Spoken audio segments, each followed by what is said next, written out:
Well, good evening, everyone. Welcome to our new site leadership orientation. My name is Marty Meyer. I'm the Vice President of the 9 Health Fair, and we'd like to take this opportunity to welcome you all to the 9 Health Fair family. We're going to do a little introduction here, and then I'm going to turn it over to Alex to get things kind of moving along. But there's a number of 9 Health Fair staff here. In order to make this go quickly, I'm going to actually introduce them. We have Alex, who's the head of our volunteer engagement department, and she organized this whole thing, and she and Jess, who's across the room, Jess is our volunteer engagement manager. We have Ashley from our communications department, Melody from client services, B from client services, Terry from accounting and finance. We have Dave Fickle, who's our CFO. Cindy Roberts is not a 9 Health Fair employee, but she is a health employee and the health fair manager. So we work a lot with Cindy, and we want to thank Quest for allowing us to use this space. So let's go around the table. Who's got their mouth empty?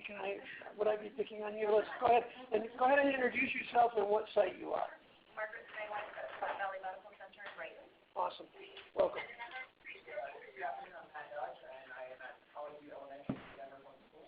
Welcome. Well, I'm Myra, one of the coordinators out there. Okay. Thank you. And I think now we'll move to our folks who are on the phone with us during the conference call. Could one of you just start and the rest of you go after that person? So I am Nicole Harrell, and I am out in Bennett at the Bennett Recreation Center. Great to have you with us, Nicole. Thank you. Next? Jean Muse Reynolds with Fort Lupton. Jean, good to hear from you. Thanks.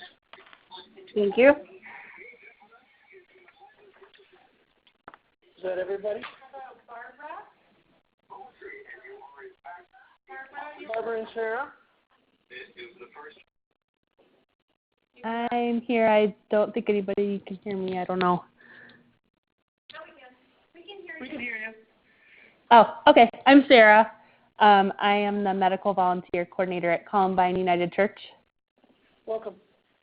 Thank you. And how about Sarah or Barbara? Oh, that was Sarah. Sorry, Sarah. Barbara?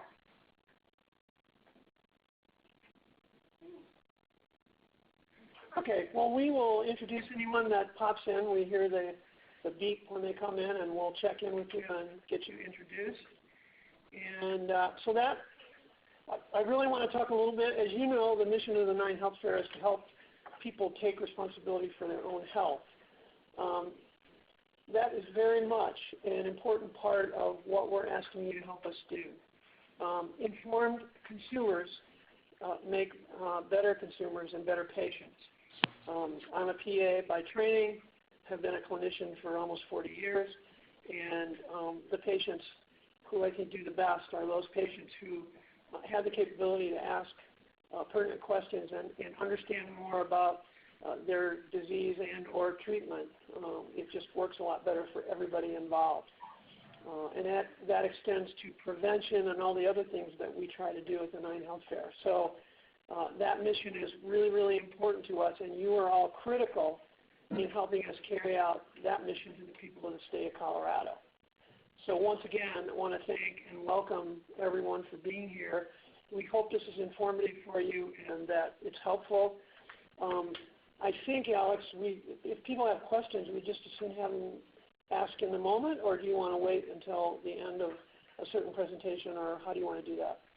So at the beginning, we're going to have a little question session of what they want. Okay. So definitely on the phone, speak up, and obviously in the room here, speak up as well. But then throughout as well, if you've got a question, there's no reason to hold back. All right. Yeah, so it's really free. If you have a question, you're thinking of it, then definitely speak up. Well, I think that's a good segue into Alex Andrews' portion of this. And as I introduced her earlier, she is the director of our volunteer engagement department, and that means she has a direct connection to all of you. and therefore to all of our participants. So Alex, without further ado, you got it. Thank you. Don't trip. If you guys come up here, let's watch the course. Don't trip. So like Marty said, I'm Alex Andrews, and I'm the Director of Volunteer Engagement. Some of you may have had direct contact with me, or this may be the first time you're hearing from me. So please let me and Jess know. A lot of times we're helping with kind of leadership roles. If there's vacancies that you need, that's one of the primary things that I do, but there's a lot of other kind of volunteer support that we give. I just briefly want to go over the agenda, and then we're going to talk about what you guys know about 9 Health Fair. So maybe you were a day volunteer before you did leadership stuff. So I kind of want to know what you know and questions that you have, what you're hoping to get out of this orientation. So that's briefly what we're going to cover there. I don't want to go over that verbatim. You guys can see it on your computer screens or here in person. And then the next thing I wanted to cover is just quickly, you don't have to spend a lot of time doing it. You're new to your leadership role, that's why you're here. So tell me, before you decided to take on this leadership position, what did you know about 9 Health Fair? Anyone want to speak up? I'll start at my end. I'm an attendee, so that was my background. Okay. And how did that experience go for you? Yeah? Yeah. You came to get your blood screening. Did you do optional screenings as well? I did not, but I've attended actually more than one. So. And you found that informative to come and get your blood screening? Very well run, yes. Wonderful. Yeah. Anybody else? What's your 9 Health Fair experience, or what do you know about 9 Health Fair? This is our second year at College View in the Denver Public Schools, and I was a co-chair actually with somebody else. And so doing this by myself first for the second year, but it came for kind of a refresher. But I know that in the community it was a huge success. When we did our fair last year, it was snowing, but it really didn't stop people from showing up for our first year fair. We still had like 200 people come. So it was very clearly a big need in the community, and the community really responded really well. That's good. That's good. I know, did you want to say anything? You don't have to. I don't like to pressure you. Well, this is my third year. 2 years I volunteered as a phlebotomist. The third year I'm actually in a kind of a leadership role. And every time I've been there, everything is well coordinated, everything is well balanced. I've never seen a problem, so that's why I wanted to come in and get into my leadership role. That's good to hear. You keep coming back. There's something good there, something engaging about it. Anybody on their phone want to share your experience with 9 Health Fair, or what you know about 9 Health Fair? Okay, we'll move forward then. So one more thing that's not on here, is there anything really in particular when you were coming to this tonight that you want to make sure that you get? There's something that you really, and maybe you don't know right now, but have that question in your mind. And as we're going forward, if you feel like I'm really missing something, there's some pieces of information that I don't feel like I'm getting, definitely tell the speakers or bring it up at the end. If you don't want to do it in front of the whole group, the staff will stay a bit to let you know. Anybody on the phone, is there anything you were really hoping to get out of this tonight? Alex, this is Barbara. Can you hear me now? Yes, Barbara, we can Okay, hear good. you. Okay, all right. I was messing around with some settings, so I just wanted to be sure you could hear me now. Okay, tell us which site you're associated with. Spirit of Christ in Arvada. Wonderful. Okay, great. And I have 0 experience as a participant, volunteer, or anything, so. Okay. Well, you were similar to me. When I started as a leader, I hadn't been a participant, I hadn't been a volunteer, I hadn't done any of it, so I definitely can relate to what you've got yourself into. It's a lot of fun. Okay, so we're going to move forward a little bit with the history. I don't know if anybody knows about the history of 9 Health Fair, but it was in the 1970s that they really formulated the idea of these health screenings. And we worked with the National Institute of Health to really develop this concept. And in 1980, the first fair actually ran. And 9 News, we were a part of 9 News for a number of years, but then broke off and became our own nonprofit. So even though they're still our media partner, we are separate from 9 News. So a lot of people will call us the 9 News Health Fairs. So it's the 9 Health Fairs. We're still going to accept it. they say that. So we prefer 9 Health Fair. And then, of course, you can see there some of our major partners like the Lions Club and the National Guard have been around since the beginning. And then we have trickling ones coming in like Rotary Clubs and other ones that are very supportive of 9 Health Fair.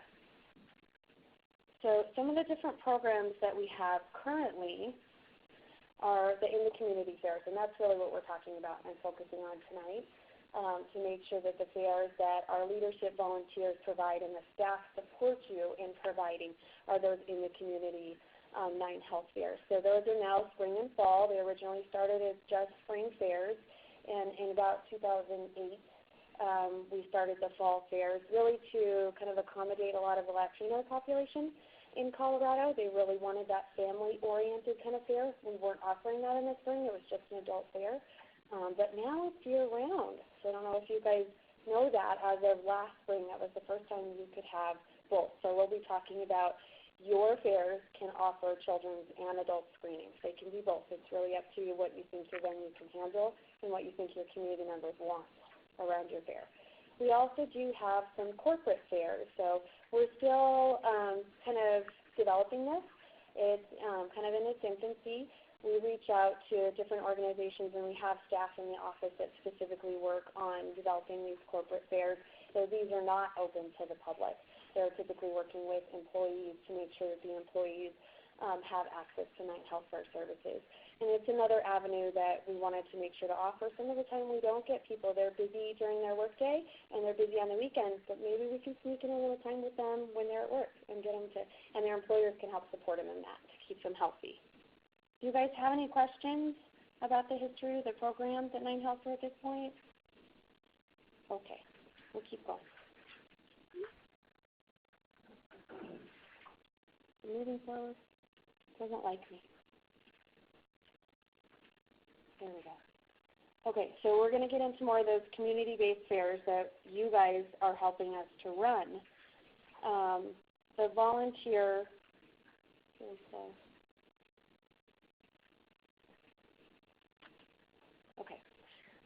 so really it's the volunteers that are the lifeline of those fairs. Without your support, we wouldn't be around. From the beginning, that's been the model, and we've continued to do that throughout the last now 37 years that we've been doing this, going into our 37th year. And as you can see there, we're around 12,000, it's 10 to 12,000 volunteers across the state that help to run those fairs. And we do have some in Wyoming and Nebraska that have also offered 9 Health Fair as well. And we just can't provide this to communities without you. So if you look at our staff in the office, we have roughly, mid-20s in staff, and we have thousands of volunteers. We can't meet the participants' needs and those community needs without all of you. This mission just can't happen. Okay, so the next part is really important in making sure that you have longevity in your fair. So if you've got these required positions up there, the site leader, medical coordinator, non-medical coordinator, supplies and equipment, the lab supervisor, cashier supervisor, and you'll see the lab supervisor, especially for the metro area, that's provided by Quest. It's much different if you're a statewide site, but there's, in the spring, a lot of those are provided lab supervisors by Quest. And not all. Actually, they help build the lab supervisor role. My preference is never to be an employee because I need those phlebotomists on the floor. Gotcha. Okay. So. Right. So you may have a person from Quest actually come, or an employee from Quest come to district meetings that you guys have been a part of. And you can get information and updates that way from Quest, and they can make sure that you're fully informed. So those are just the required positions. And we typically find that a lot of our volunteers will overlap.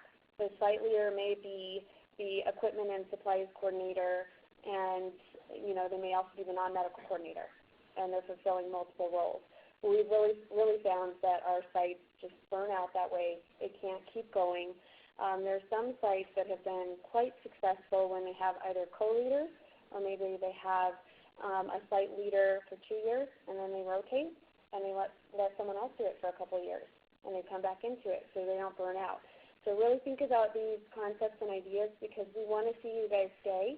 If you learn and you're successful at it, wonderful. If you're taking on too much, you're going to want to step away. So really make sure within the circles, whether it's work, your own personal circles, family, friends, that you're recruiting more people, because it becomes really fun if you can spread the workload. That's what I found. I was really lucky to have a good team of 11 people on my leadership team when I ran up there and I was the site leader. But it was a lot of work, definitely, but it was actually exciting because we could divvy it up and everybody was just doing a small piece of it. So that's where you see those recommended positions coming in. I mentioned the co-site leader, co-medical coordinator. That's a really important one that Jess and myself are working on for more and more sites to help recruit co-leadership. We many times have medical volunteers that are still active in their careers, and they're still very busy, whether they're nurses or PAs or MDs, whatever their position is for their actual job. So doing this volunteer work is something very fulfilling and wonderful, but really time-consuming to do on their own. So that's another one that we really support in making a co-position. A volunteer coordinator. So if you're having a non-medical and a medical coordinator do a lot of the recruiting and placing, the volunteer coordinator is really essential for making sure you get out the protocols, making sure they're organized the day up so you get everybody to check in. They all get to the correct station. Make sure that they have recognition at the end of the day so you're showing them some appreciation. So that volunteer coordinator really has to work in collaboration with a lot of those other coordinators if you're able to fulfill that position. The publicity coordinator. Now, Ashley's going to talk a lot more about publicity later, but this publicity coordinator is really key for that local community level publicity.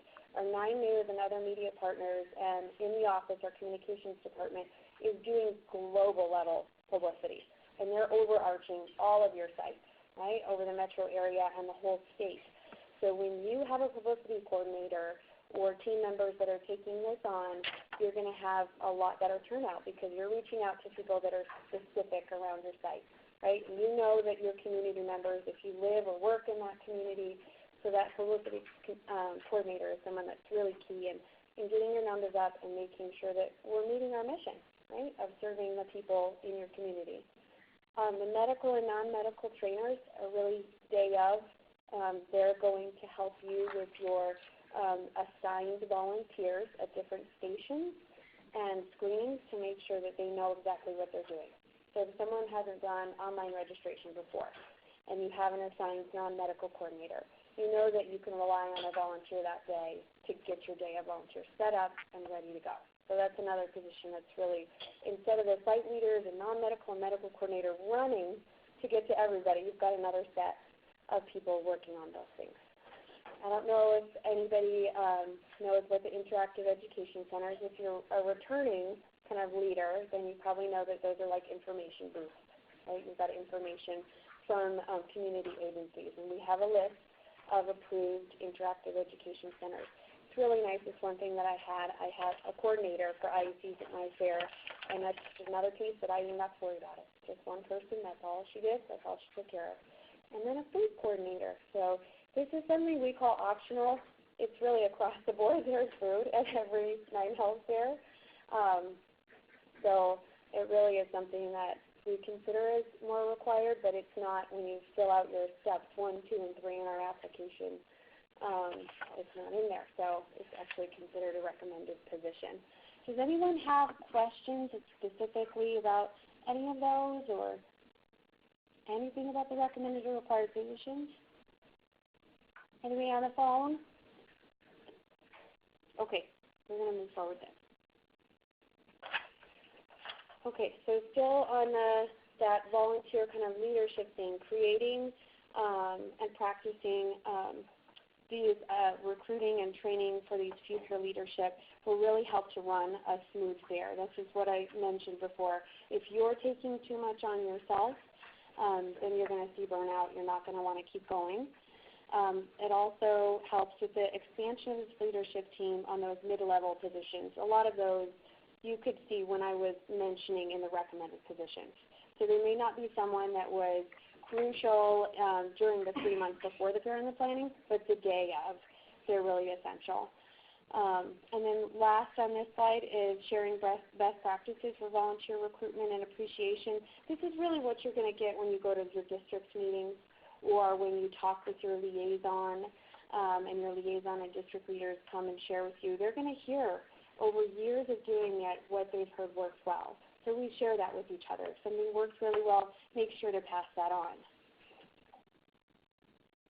Okay, so I mentioned the district leaders and the liaisons, and the district leaders are just in the metro area. So if anybody on the phone is from, I know from Bennett, if you're from a statewide site, you're not going to have contact with a district leader, but you will have a liaison, and you will have all the 9 health fair staff at the ready to support you with any questions, concerns that you have. If you need any help with tactics for publicity or volunteer recruitment, we're definitely there to help you. So when you're looking at your district, you know that typically it's once a month that you're going to meet with your district, and 1 to 2 times on average with your specific site. And then a lot of it is phone calls and emails and whatnot. So what you can rely on from your district leaders is they come to monthly meetings here with 9 health fair staff, and they're going to give you the what's next kind of steps. So you're going to know what's coming next, that you have to turn in if you need a brand new banner. You've got to tell Ashley by da-da-da date. You know, if you want to request more vouchers for your community, then your district leaders are going to tell you. You have to submit that to Terry by this date. So you're going to get really specific information from your district leaders and your liaisons about what's coming next. So you know they're there and they're just a wealth of information. And if they don't know, they will come and ask other staff where to get help. They also can have suggestions. They are not really there, the district leaders and liaisons are not necessarily there to do the recruitment for you. Okay, that's really something that leadership teams have been tasked with, because we as a staff just can't get to that many sites. But we have lots of suggestions. So if there's schools, medical schools, or if there's other schools where we think you could recruit from, we may have suggestions on different lists. If there's specific communities or businesses that we know want to do outreach in your community and your district leaders or your liaisons know about that, we can help you with that.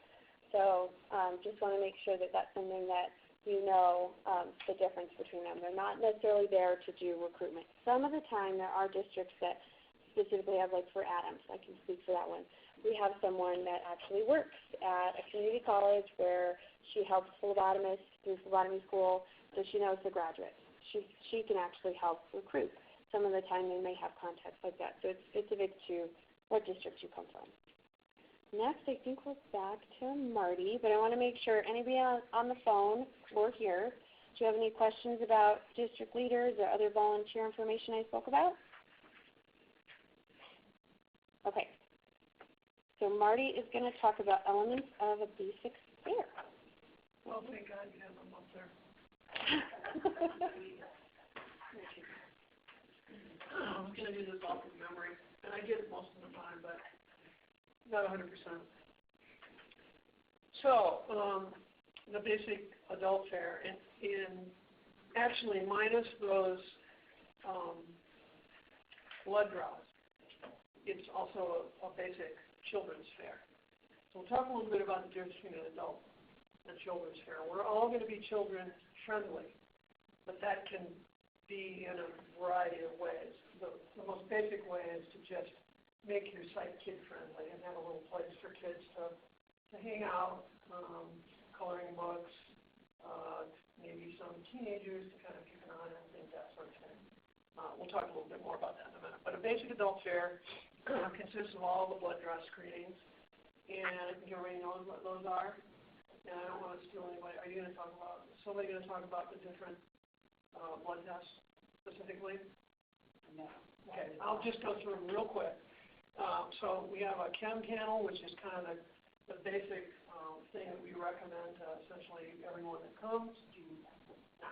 Yes, thanks. Trust Mr. Memory. Thank you. So the chemistry is 27 or 28, thank you, different items, including a TSH and stuff. A few things that aren't normally in a chemistry panel, but please remember that different medical offices and organizations have a variety of different panels, and they call a number of things, so they're not actually comparable because they're usually different at one entity than they are at another. So we also do a PSA. If anyone has questions about the United States Preventative Services Task Force and has a couple of days to kill, I would be glad to explain the recommendations by the USPSTF. But it is a kind of complex explanation, which I've given many times, so I've gotten pretty good at it, but it still takes a while. So we're offering testosterone, and some of you might go, testosterone, I bet that's not USPSTF endorsed, and you're correct. But there's a huge interest right now in testosterone, and it is a way for us to get people into the fairs and do two things. One, educate them about testosterone and sort of some of the predatory marketing that goes on. We can provide a pretty honest and unbiased set of information about testosterone, and we don't have a secondary gain motive. So let me just turn that off. Thank you. The other is that we can get you into the health fair and really work on the kinds of things that you do need to be concerned with, like your BMI, your body mass index, whether or not you smoke, whether or not you exercise, are you eating right, are you at risk for type 2 diabetes, do you have high blood pressure? Those are all critical things. The same old boring things that your doctor or your provider always talks to you about, but it's really critical. The other blood tests include, this year we have a free, underline free, vitamin B12 level. B12 is important to your neurologic system, and also to have an appropriate hemoglobin level and an appropriate level and type of red blood cells. So a number of people that are on certain types of medications and people who are alcoholics have problems with B12 deficiencies, and they can develop both neurologic problems and anemia called a megaloblastic anemia, large red cell anemia. And so this screening is free to anyone that buys anything at the Nine Health Fair in terms of a screening, a lab screening. So it's a great test, it's free, great value, and it's something that we're going to be marketing pretty hard. May I just add that it's, this spring that we're doing it for free. It will be available in the future, but it will be. Right, we're doing it this spring, and we'll also be offering it free in the fall when we do our fairs in the fall. So just so you kind of know that. Can I ask you a question? Yeah. I don't know if I'm remembering something right. Can they also purchase a colorectal kit and get that for free, or is it just a blood draw? Just The executive decision, and you can purchase anything all over the place. Yes. You can purchase anything. yes, anything.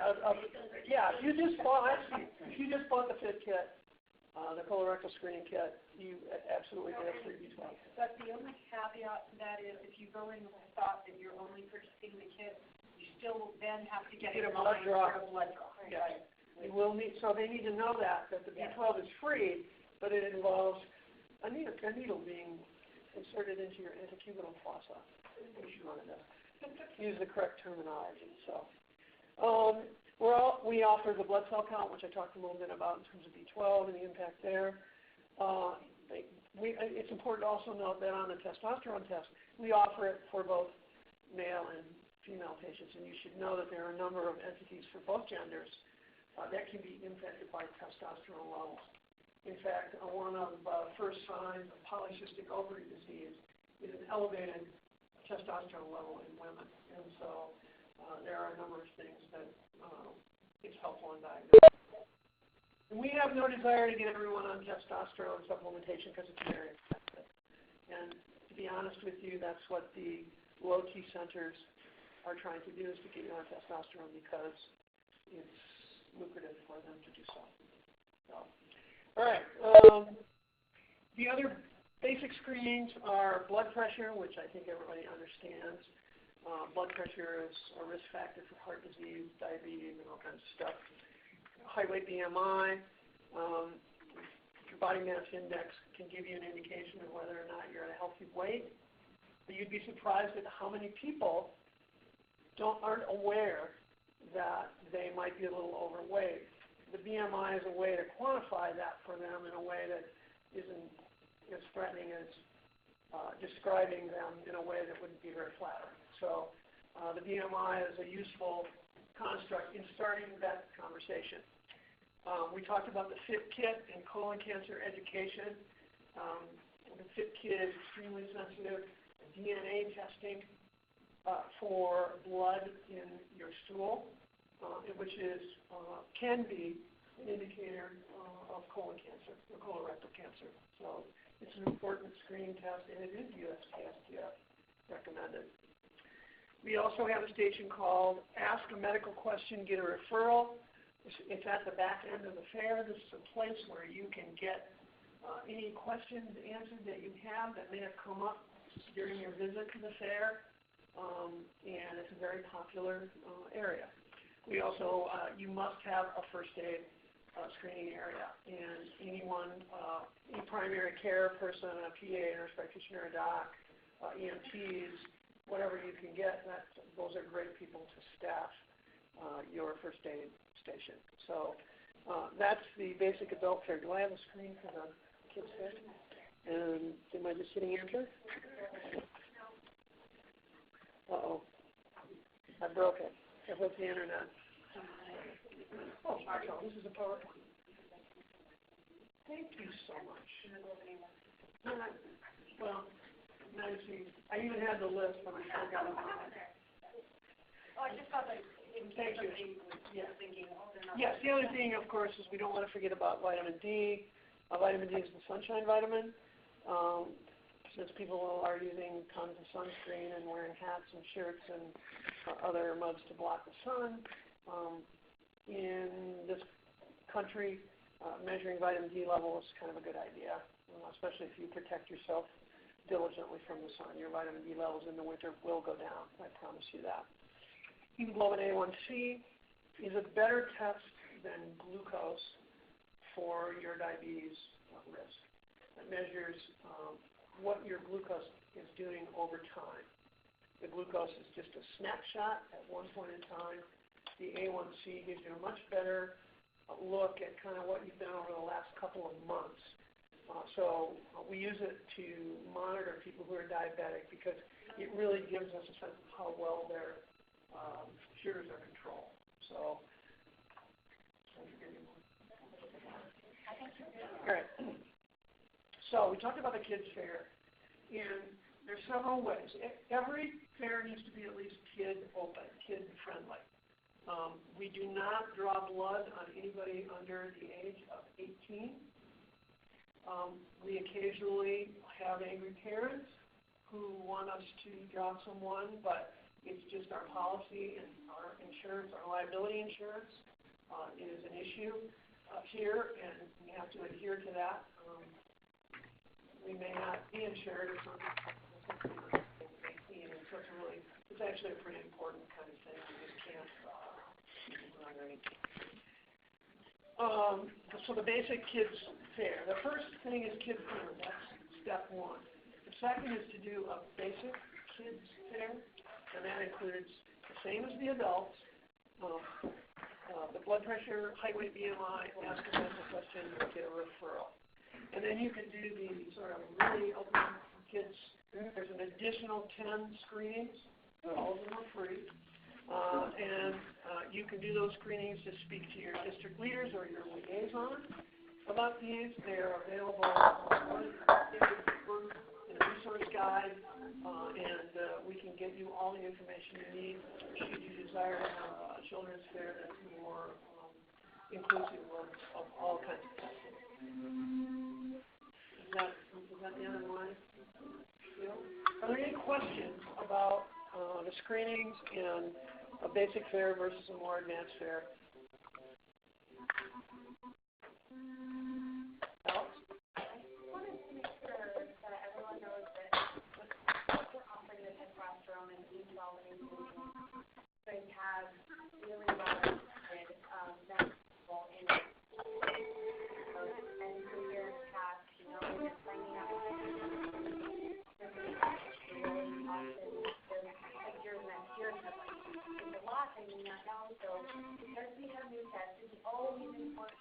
but especially because we have new additions.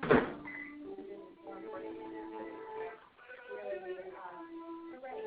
We're ready to ask questions. We're ready to talk about testosterone and control and everything else we've always offered. So, kind of an additive. Here's a little helpful hint on a registration educator. I second what Alex said. It's really, with new tests, it's going to be even more important to have this registration educator. I've done it a number of times. I think it's very helpful. But there's a trick, because if you're worried about having to recruit another volunteer, especially a medical volunteer with some significant knowledge, one of the things that we recommend you do is pull your provider or your clinician from the Ask a Medical Question, get a referral up front on the first part of the fair. And then as people start filtering through, you can at some point move them to the back end so they get of the fair. And that way, if you're concerned about having to recruit all these different medical screeners, this is a way that you can kind of be efficient with using the personnel that you have. Okay?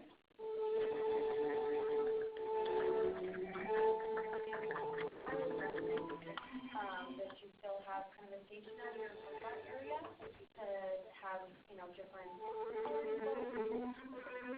they're not allowed.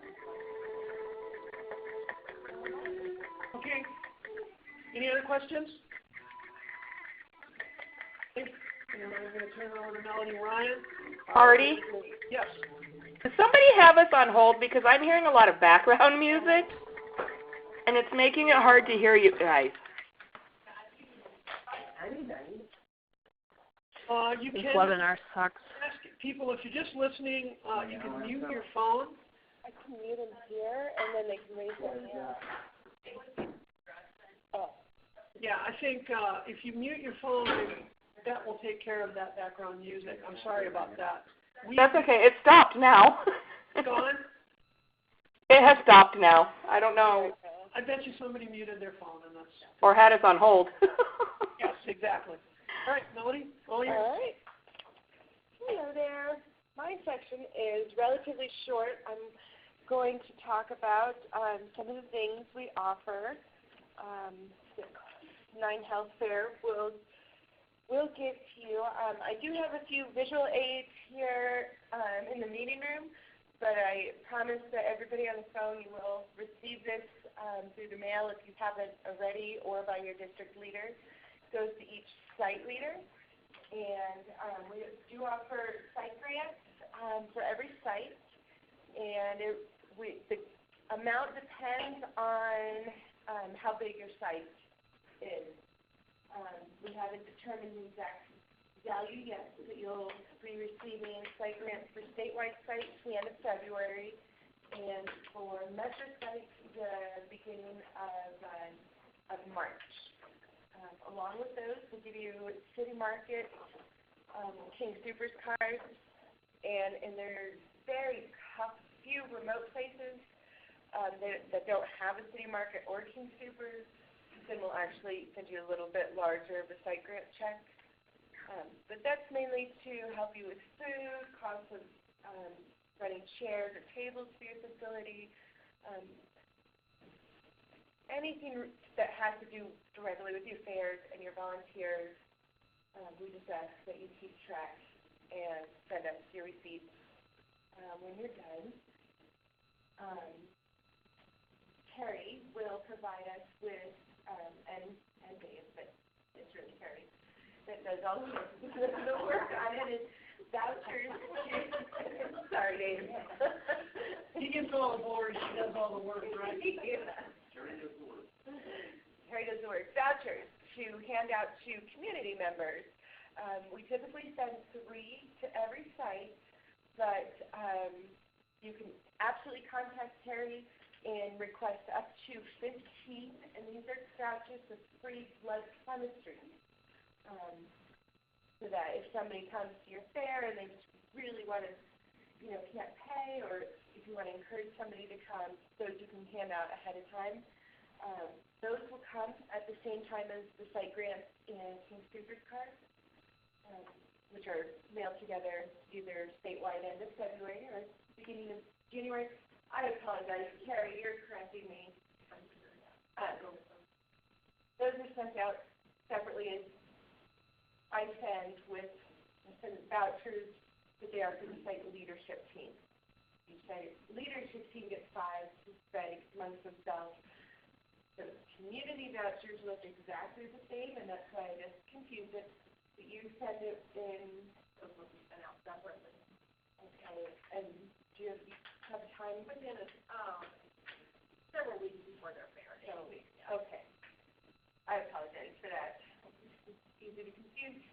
Vouchers when they look alike. And some of you may have already received it. The rest of you will receive it either in the mail for statewide. They have all been mailed except for Bennett. It hasn't been mailed, correct?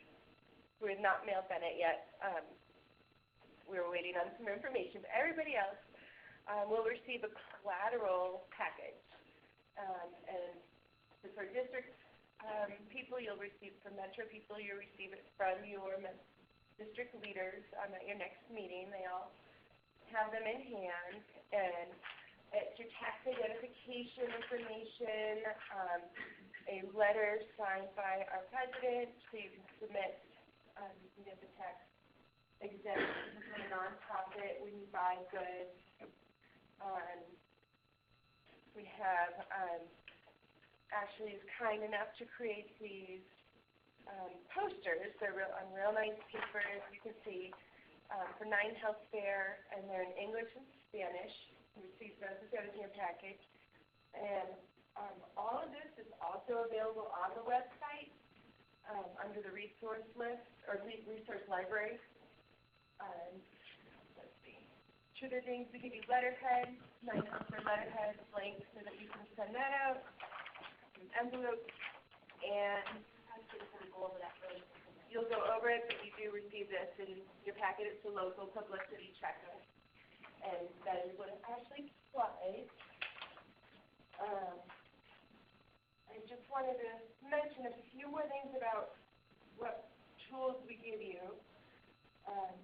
It was mentioned the Interactive Educational Center, or the centers, the IECs. The lists are under the resource library. Will be posted very, very soon about what's approved and what's not. CC Break is, if you have any questions, she's really good and will help you to work with somebody if you want them at your fair. And I also wanted just to mention that resource library on the website again. There's so much training and information. It's amazing. We're always happy to help, but I would suggest looking there because it's quick, concise. Jeff did a lot of that training and creating the materials. It's really good. I will talk about the resource guides, which is kind of a way to, a visual way to help you plan your fair. And last thing I want to say about what we offer is we offer support. And you can call anybody in our office, and if we can't help you, we know who can in our office, and we'll help. And we're always here to answer questions and give you training if you have any trouble with any of it. But we're here, and I think that's what I want to end it on, because that's what I really want to leave you guys with. We're here to support you in anything you need. And now I will turn it over to Marty. Marty, back to you. Thank you. A slide here.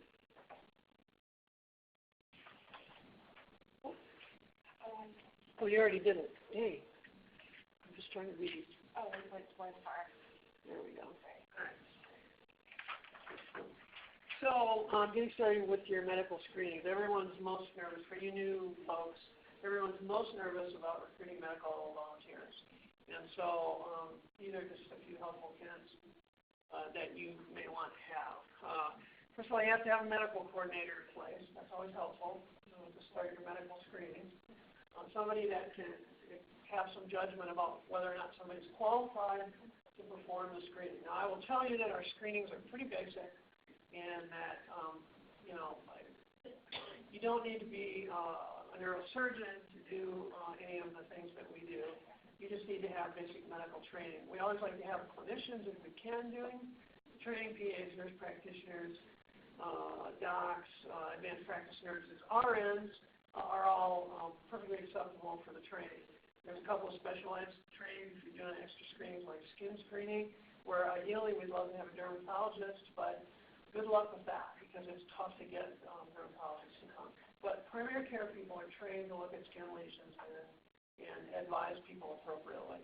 We may say things like, well, that looks a little suspicious. I think we need to send you into your primary care provider, and they may want to consider a biopsy of that. And I've said that a lot of times. So, and that's perfectly acceptable because it's true. You can't always tell what a lesion is by just looking at it. You sometimes have to actually take a piece of it and look at it microscopically, or the pathologist can look at it and see if it's problematic. So, a couple of things that you can do, and remember that everyone is a volunteer recruiter. And if one of your people who's not on the medical side lives next door to a doc or a PA or a nurse practitioner, hey, have them get up that person to come volunteer at the Nine Health Fair. I've gotten people from the grocery store, I'm in a bluegrass band, I recruited people, because sometimes one of my bandmates introduces me as working for the Nine Health Fair, and I get up to the mic and say, hey, do we have any medical volunteers in the audience? I'd like to talk to you. So, there's a few little tricks. You can use DORA, the Department of Regulatory Agencies for the state of Colorado, to check licensing for people. It's important to understand that you don't have to have a license to perform a Nine Health Fair screening. There are a lot of retired doctors out there, retired PAs, and retired people who have all the medical knowledge necessary. But this is why you need, your medical coordinator, because he or she has to be able to ascertain whether that person is able to perform the screening. And if they practiced in primary care and are retired, trust me, they can do the screening. But DORA, if you want to know for sure, and if you just want to make sure, you can go to the DORA website and check on anybody's license. It's all public knowledge, and everybody has the right to look at it. Make sure that you have a copy of the protocol and a tally sheet at every screening. Even though these people are qualified to perform the screening, they kind of need to know what the screening actually consists of. Because, you could say something and that may not convey fully that, okay, you're supposed to look at people's backs and anything that they point to and tell them what's going on with their skin kind of thing. So it's always helpful to have that information, and actually required at all of our screenings. In fact, for your medical coordinator and his or her volunteers, you can email the protocols to screeners in advance, and that's really helpful, and will alleviate a ton of questions as you creep up on your fair day.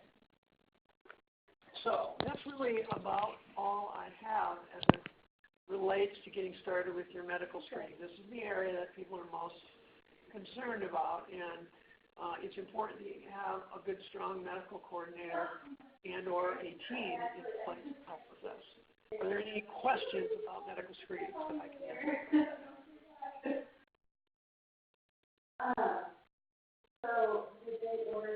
Great. Thank you very much. And next is?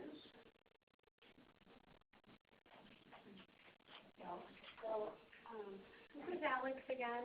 I'm going to talk about supplies. I typically have very little to do with supplies.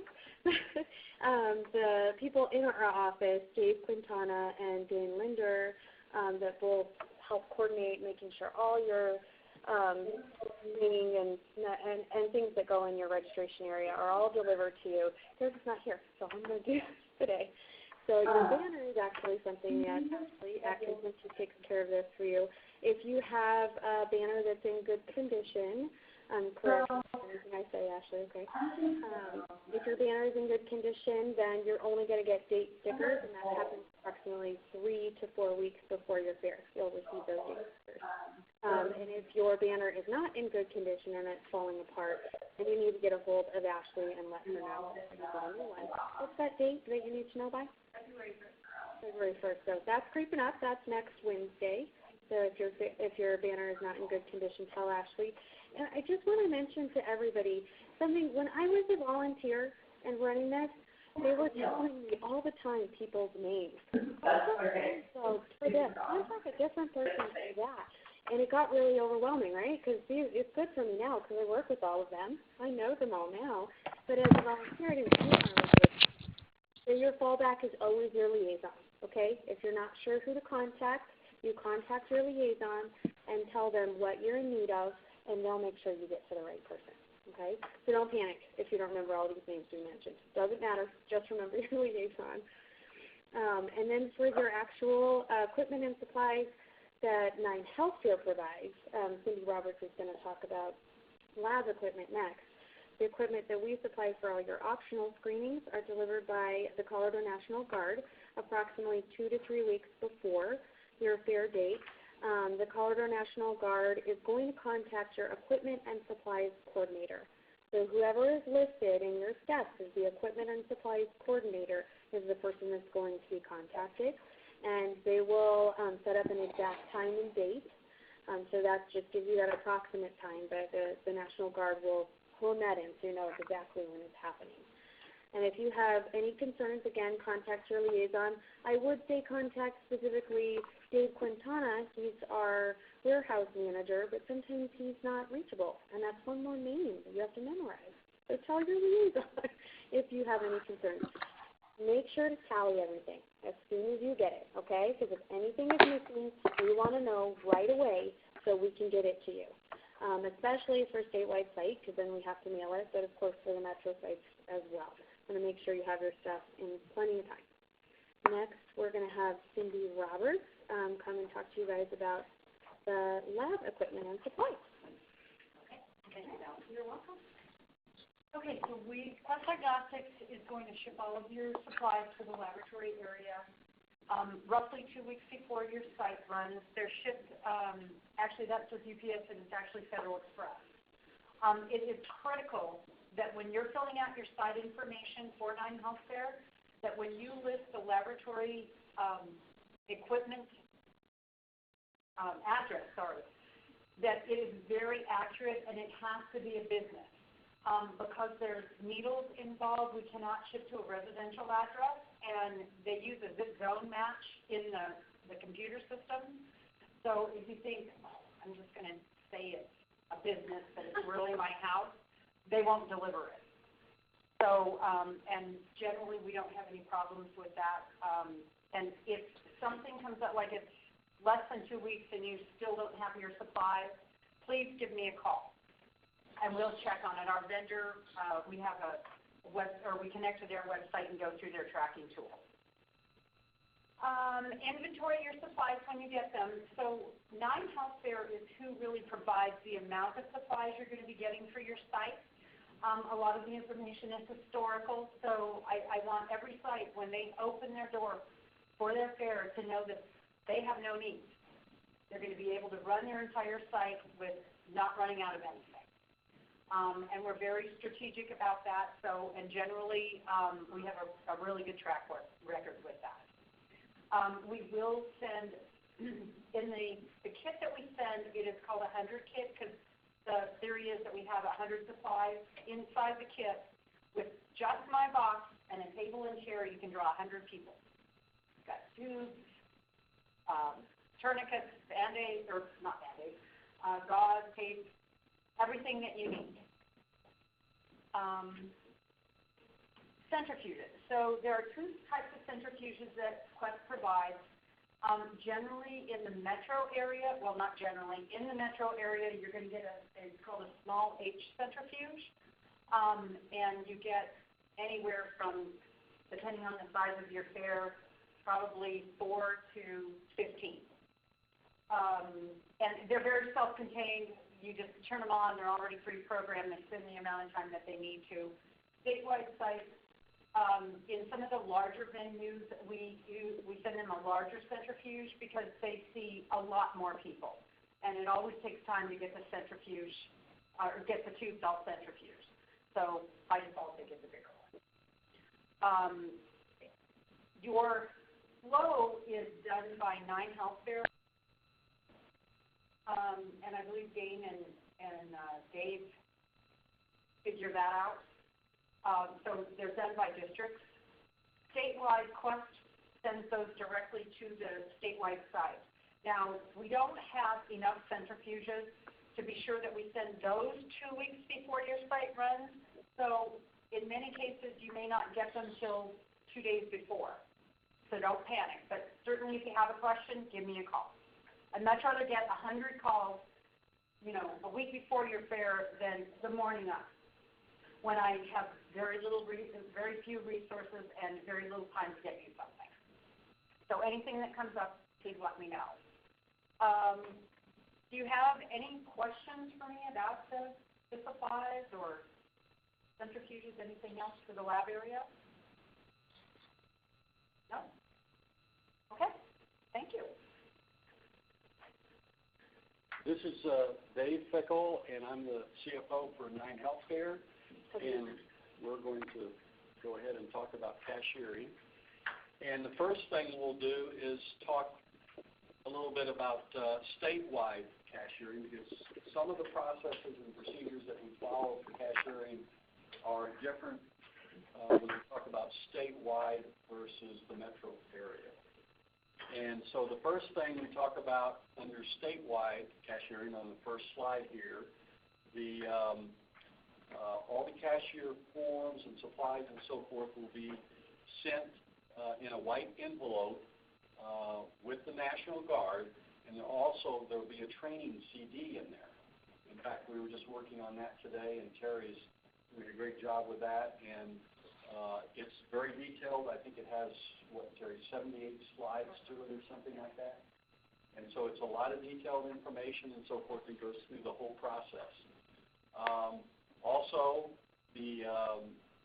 one of the key things for statewide is that we never want the cashier supervisors, when they send back all the checks and the supplies and the reconciliation forms and all of that kind of thing to us, we never want them to send us currency, actual cash.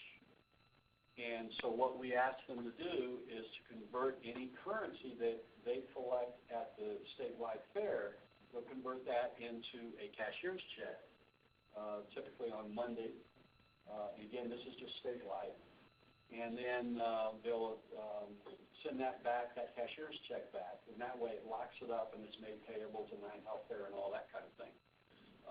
Also, all statewide sites this year will receive for the first time credit card machines, and some of the statewide sites, some of the larger ones over the years, over the last 7, 8, 9 years, they have been getting credit card machines, but every site statewide now will get credit card machines so that the participants can use their MasterCard or Visa credit card if they want to.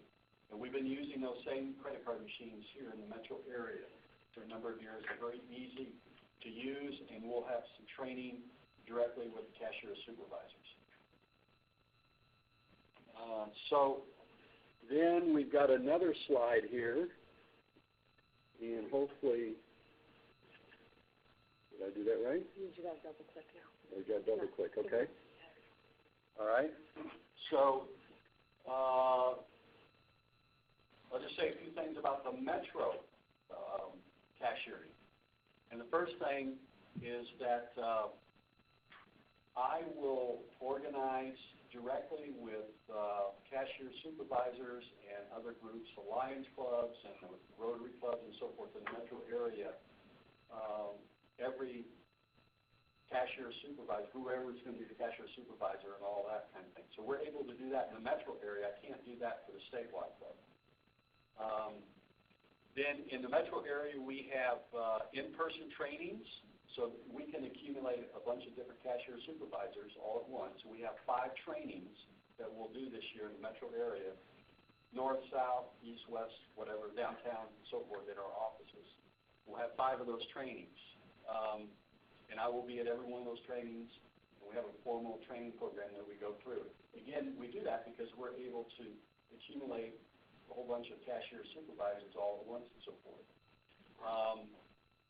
In those trainings, the cashier supervisors will get their white packet of all their supplies and forms and things of that nature that they need and so forth. And they also will be trained at that time on the credit card machines if they have not used them.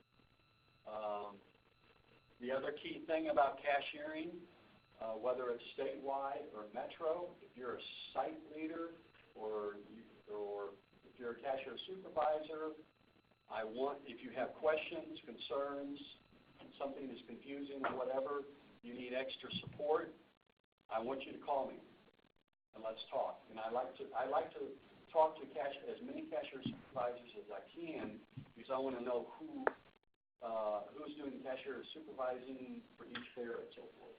Typically, at most of your fairs, just so that you know, whether it's statewide or metro, you'll have a cashier supervisor. You have to have a cashier supervisor who's ultimately responsible for all the money and for training and organizing all the cashiers.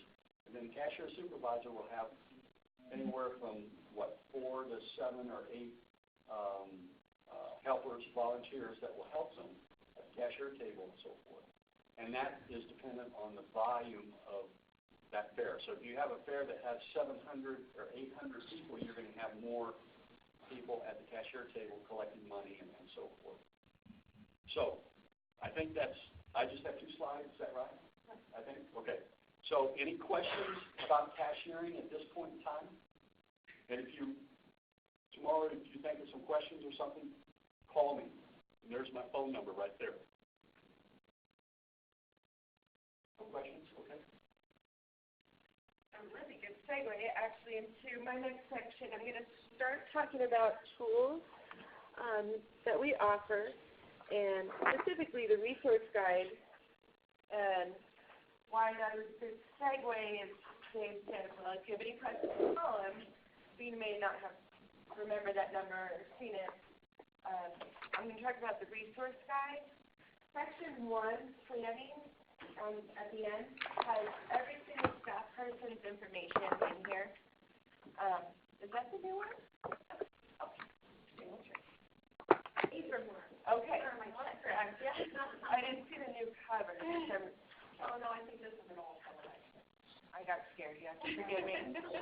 Oh, perfect. And the section 1 has everybody, what we do, with, if we're associated with a county, statewide, or a metro district. That way it's real easy to find all of our numbers in here. This is brand new, the resource guide for everybody on the phone, brand new, 2017, much shorter, condensed, and it now includes the children's guide at the end for basic medical and optional medical. The website does have all of this on there under the resource list, so it has all the complete protocols for the optional screening. That's all listed on there, so that's a really good place to go and download if that's easy for you. The same binder will be used year after year, but we do some years try just to update a couple of pages, and every 2 to 3 years do a complete redo. It is our goal to, and might scare some of you, make this all online. Not anytime soon, but the more you can go online, but we can. I have a new copy now. I'll be done. Years and years. It's not going to happen one day to start out. I just not want it to go all digital, do you? No. But it is, everybody who's a coordinator can access this and other information online. January each year is when you can expect either updates or new ones, but we don't want to give you a new folder every year. So pay attention, resource library, for information, Actually, that's it. Any questions specifically about the resource guide? It's pretty self-explanatory. Anybody on the phone? That's the resource guide. One thing is you're a new site leader. I know there's a couple of new site leaders that are calling in. That I found really helpful was that planning section right at the beginning of the resource guide. So you've got Section 1. Yes, in section 1, you've got everybody's information at the beginning, and then there's kind of a week by week, how many weeks before your fair, this is what you should be working on. So as a brand new site leader, that was something that was key for me. So right at the beginning in section 1, that's definitely a focus for you if you're or new in general. All right, this is Jess for all of you phone friends. And you may have noticed if you've logged on to our website that it's new, and we're really excited about that, but it can also be a little bit different to navigate. So you probably have received a lot of emails from me about website trainings and website materials online that you can use. If you're just really stuck, you can also contact one of our volunteers. His name is Steve, and he is more than happy to help you. He has provided his phone number and his email address, so that's the email address that he specifically checks just for website troubles.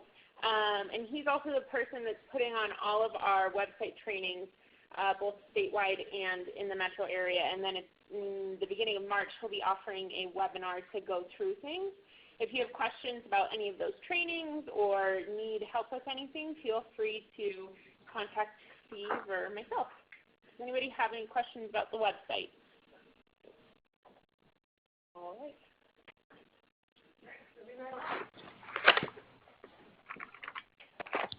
Ashley, I'm going to talk just for a second about local publicity. Here you are, you've done all this work to get your fair put together. You probably want people to come to it, I'm guessing. So we want to help you with that. We want to share with you the partnership that we'll share with your team, your site, to promote your site, promote the season as a whole. So really how it works is we know local publicity is key, but we also know that we have a lot of great media sponsors that have great exposure to the metro area and beyond, statewide as well. So really it's this beautiful partnership, and what 9 Health Fair will take care of through our media partners is, as you know, 9 News is one of our major media partners, so they will do a lot of stuff for us on television. They'll do things for us on their website. They'll do a lot of stuff for us on social. You'll see a lot with 9 News. We'll do a lot of live TV with them. You'll see commercials about 9 Health Fair. You might even see, depending on what kind of good stories we could pitch, you might see some interviews as well. We also have a partnership with Outfront Media. They do our billboards and our bus benches, so you'll see that in the metro area. We'll do a direct mail campaign in March that goes to about 100,000 people. We also have email campaigns that will go to about 300,000 people starting in March, so we're going to get those going pretty quickly. And then just mentioned our new website. Has anyone been to the new website yet?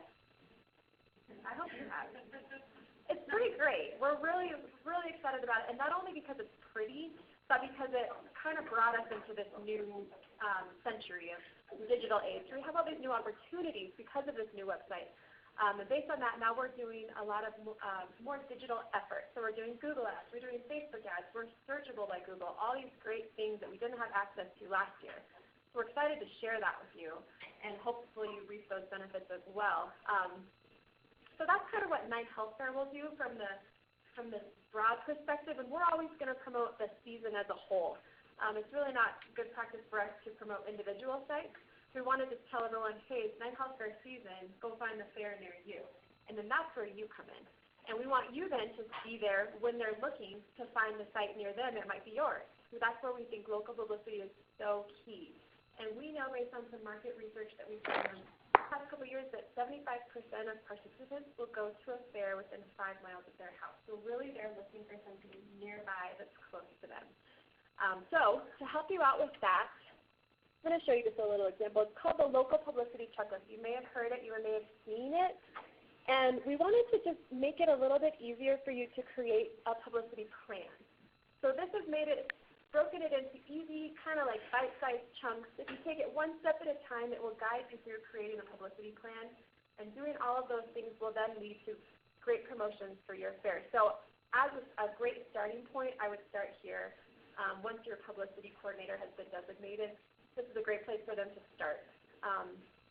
And once your fair is 8 weeks out, you'll start to receive these, or your site coordinator and your publicity coordinator will start to receive little nudges from me, just breaking it into those chunks and saying, hey, this week your fair is 8 weeks away, let's do this.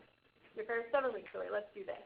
And those are going to be in place of the publicity calls that we've generally done. We think that's probably a better use of your time, not to make you sit on the phone with me for half an hour every month and listen to me just kind of babble. So we're excited about these new nudges that we're doing, and hopefully you find a lot of value in them too.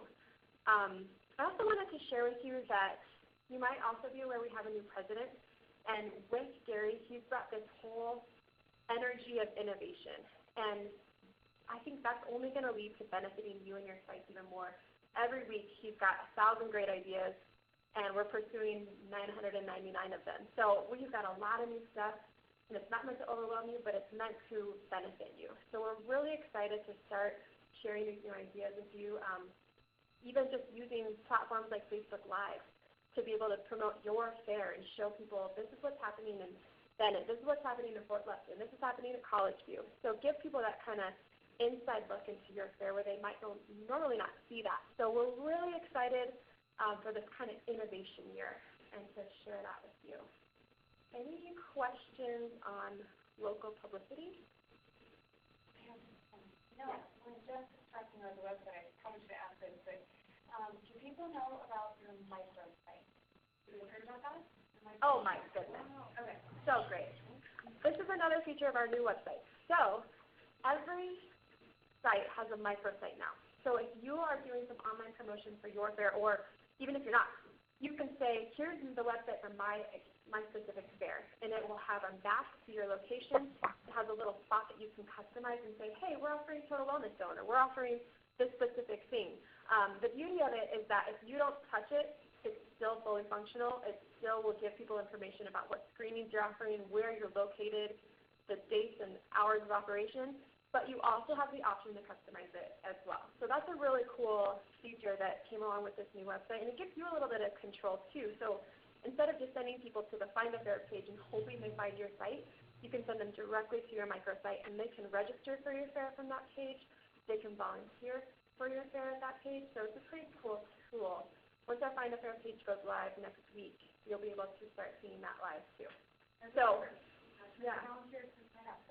And again, not to be a broken record, but we are definitely here to help you. So we'd love to hear from you, whether it's email or phone, or if you're having any trouble getting started with local publicity, that's what we're here for. So reach out, please.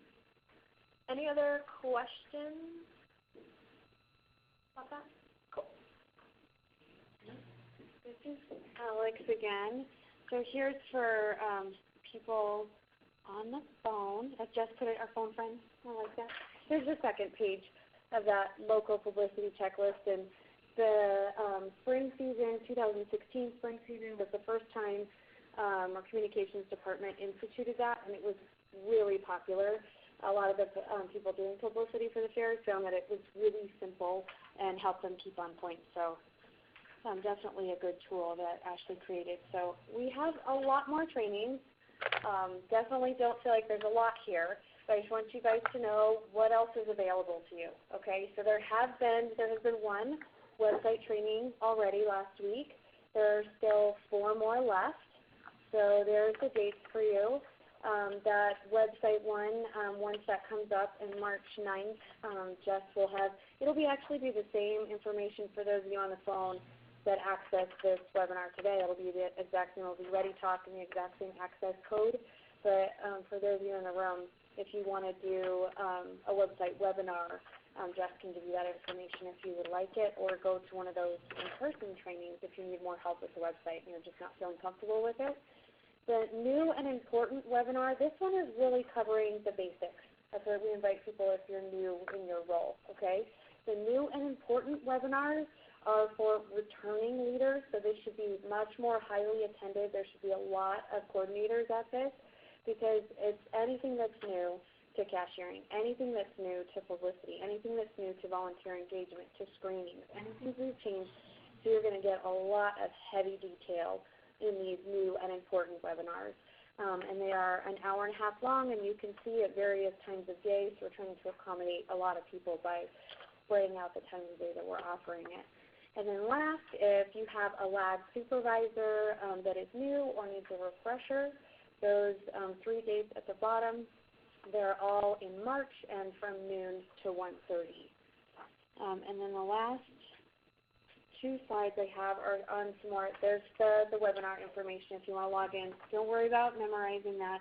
That's okay, but for some reason if you want it right now, that's how you access any of our webinars. It's going to be the same. And then the last part is support and training. A lot of people have mentioned the website, so you're going to see a lot of different tools on there. If you go to 9healthfair.org and hover over volunteer, or click on volunteer, then you're going to see volunteer training. If you go to that volunteer training, you're going to find a lot of these videos.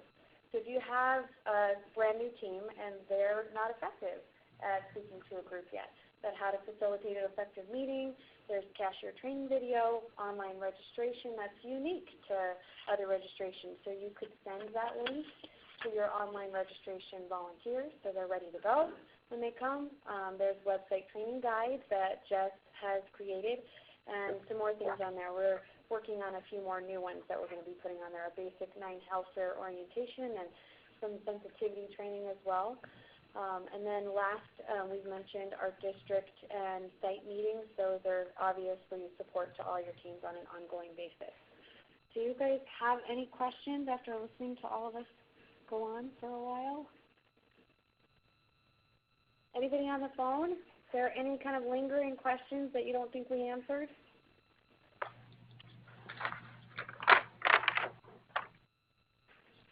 I heard some noise. Anybody? Okay. We have, just before you rush out, for the people in the room, we do have just a quick kind of a questionnaire, little survey. We want to make sure we get your input on how this went. And then Jess, for those of you on the phone, Jess is going to follow up and send you some questions tomorrow. We would really love your feedback, because if this is not useful, if you don't get something out of it that's actually obtainable to help run your fair, we want to know. We're going to change it if it's not, so let us know what you think. Thank you guys so much, and certainly reach out if you need anything. Thank you. Yeah. Thank Bye, you. everybody. Good night. Bye. Oh.